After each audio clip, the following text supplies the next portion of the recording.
तीन राज्यों, तीन विधानसभा सीटें और तीन बड़े राजनीतिक इम्तिहान। बिहार की बांकीपुर, मध्य प्रदेश की दतिया और गुजरात की मांजलपुर विधानसभा सीटों पर हुए उपचुनावों के नतीजे आज तय करेंगे कि जनता ने किस पर भरोसा जताया है। जी हां, आज सुबह 8 बजे से मतगणना शुरू होगी और चुनाव आयोग ने सभी तैयारियां पूरी कर ली हैं। इन तीनों सीटों के नतीजों पर सिर्फ राजनीतिक दलों की ही नहीं बल्कि पूरे देश के राजनीतिक विश्लेषकों की नजर भी टिकी हुई है। वजह साफ है कि हर सीट पर अपने साथ एक बड़ा राजनीतिक संदेश लेकर आई है।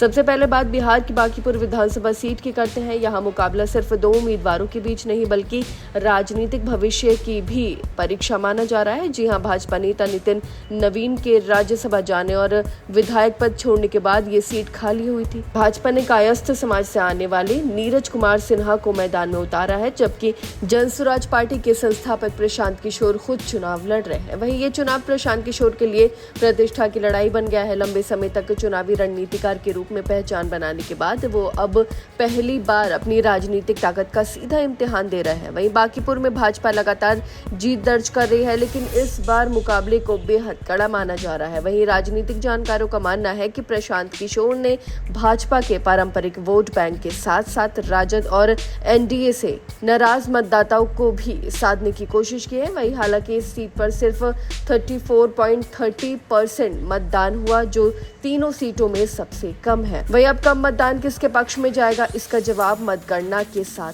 सामने आएगा। अब रुक करते हैं मध्य प्रदेश की दतिया विधानसभा सीट का। यहाँ सबसे ज्यादा 31.44% मतदान हुआ, जिसने इस मुकाबले को और भी दिलचस्प बना दिया है। दतिया में भाजपा ने पूर्व गृह मंत्री नरोत्तम मिश्रा की जगह आशुतोष तिवारी को टिकट देकर बड़ा राजनीतिक संदेश दिया था। टिकट कटने के बाद पार्टी के भीतर नाराजगी और विरोध भी देखने को मिला। हालांकि बाद में नरोत्तम मिश्रा ने खुद मैदान में उतरकर आशुतोष तिवारी के समर्थन में प्रचार किया और पार्टी ने स्थिति संभाल ली। वहीं अब सवाल यह है कि क्या भाजपा का ये फैसला सही साबित होगा या कांग्रेस के उम्मीदवार घनश्याम सिंह इस सीट पर बड़ा उलटफेर कर पाएंगे। वहीं दतिया का परिणाम भाजपा के संगठनात्मक फैसलों और नेतृत्व की राजनीति पर भी मोहर लगाएगा।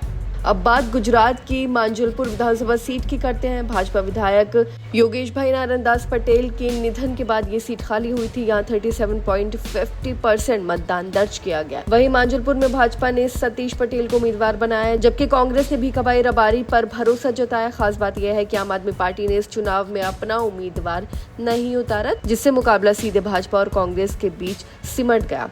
अब सबकी निगाहें मतगणना पर है कि क्या भाजपा तीनों सीट पर अपना दबदबा कायम रख पाएगी, क्या प्रशांत किशोर अपनी पहली चुनावी परीक्षा में सफल होंगे और क्या कांग्रेस किसी सीट पर जीत का परचम लहरा पाएगी।